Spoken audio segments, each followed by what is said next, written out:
Good morning, folks. We've got space weather, fire, cold, flooding, solar forecasting, exciting Mars chemistry, a star on the loose, and climate uncertainty. Let's begin at spaceweathernews.com to find the last day on our star with three things of note. First, the central coronal hole is connecting to Earth magnetically today. Its solar wind will arrive this weekend.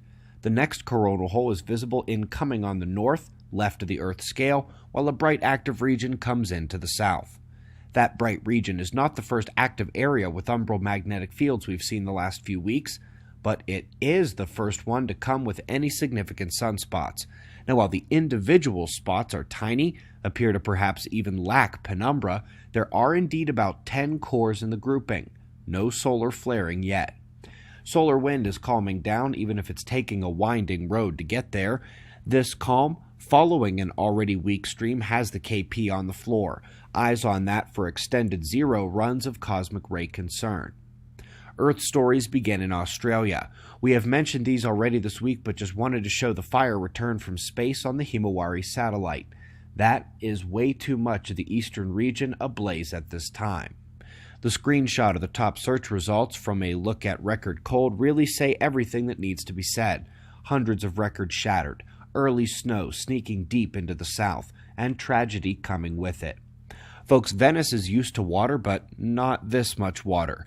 Even for their high water season, this is excessive, nearing their record levels. We all watched this system in the forecast the last few days.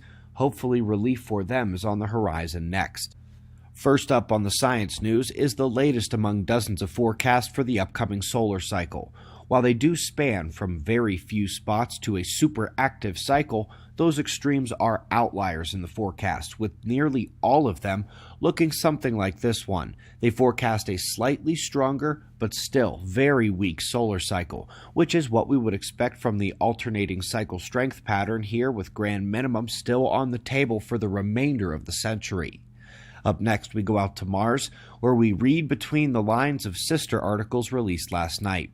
The first is more interpretive, as they still have their methane mystery looming. They now have an oxygen one too. In spring and summer, a mysterious boom in oxygen levels are seen, with an equilibrium rendering drop below expected levels in wintertime.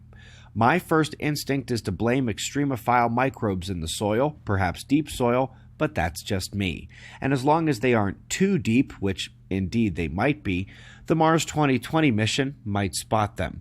They expect to travel along a once water-laden region and look for fossilized remains of those same bacteria that would explain the oxygen mystery. Okay, we're off to space, and we're flying right towards the center of the galaxy. We are inside much of what we can see from Earth, and we begin to dance through the firestorm of stars orbiting closely to the galactic nucleus. But there's a problem. We're a binary system, and the acceleration and dynamical interaction with the galactic nucleus means this town ain't big enough for the both of us. And this is how you end up with the most buffoonish advanced species in the cosmos, staring up into space and realizing, hey, there's a star up there going so fast it's going to escape the Milky Way, and it's never coming back. Seems a harsh sentence for just getting a little curious about what really lies at the galactic center. But we all dream. Anyway, our top story. 10 points to the Science Daily contributors for catching this one I missed at the end of the summer. Indeed, we hear a familiar note of model uncertainty in the climate realm, and that creates an unseen error range for the climate predictions looking into the future. This is the same issue as was recognized over 20 years ago by NASA scientists. We are less than halfway in the advancements they said were needed to bring minimally reliable climate forecasts. We want very reliable climate forecasts, and in reality, NASA likely underestimated that road to hoe by at least half.